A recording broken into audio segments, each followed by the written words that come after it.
One more mini vlog. Rice ఒక పొయ్యి మీద చట్నీ కోసం అయితే వేయించుకుంటున్నాను. బీన్స్ అయితే ఒలవాలి కర్రీ కోసం అయితే. అలాగే బ్రేక్‌ఫాస్ట్ కింద అయితే ఇడ్లీ అయితే వేయాలి. సాల్ట్, వాటర్ అయితే కలిపేసి పక్కనైతే పెట్టేసుకున్నాను ఫ్రిడ్జ్‌లో నుంచి తీసి. అలాగే టైం ఉంటే గిన్నెలైతే కడిగేసాను. కర్రీ అయితే రెడీ అయిపోయింది. ఎగ్ వేసి చేశాము బీన్స్‌లో. ఆల్రెడీ నిన్న షార్ట్ వీడియో పోస్ట్ చేశాను. చూడకపోతే చూసేయండి. లంచ్ అయితే ప్యాక్ చేశాను. మా హస్బెండ్ అయితే డ్యూటీకి వెళ్ళిపోయారు. తర్వాత 10కి అలా పార్సిల్ అయితే వచ్చింది. మా హస్బెండ్ చెప్పారు తీసుకోమని చెప్పి. ఒకటేమో ఎగ్ బాయిలరు, ఇంకోటేంటంటే ఫ్యాన్‌కి సంబంధించింది ఏదో బుక్ చేశారంట.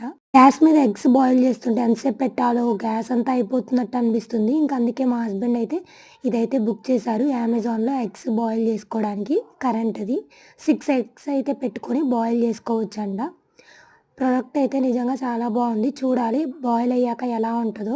ఇంక మా హస్బెండ్ 6కి డ్యూటీ నుంచి వచ్చాకైతే ఓపెన్ చేసి అయితే చూస్తున్నామనమాట పిల్లలు మేము. మొన్న 25థ్ క్రిస్మస్ రోజైతే వచ్చింది. వీడియో నచ్చితే లైక్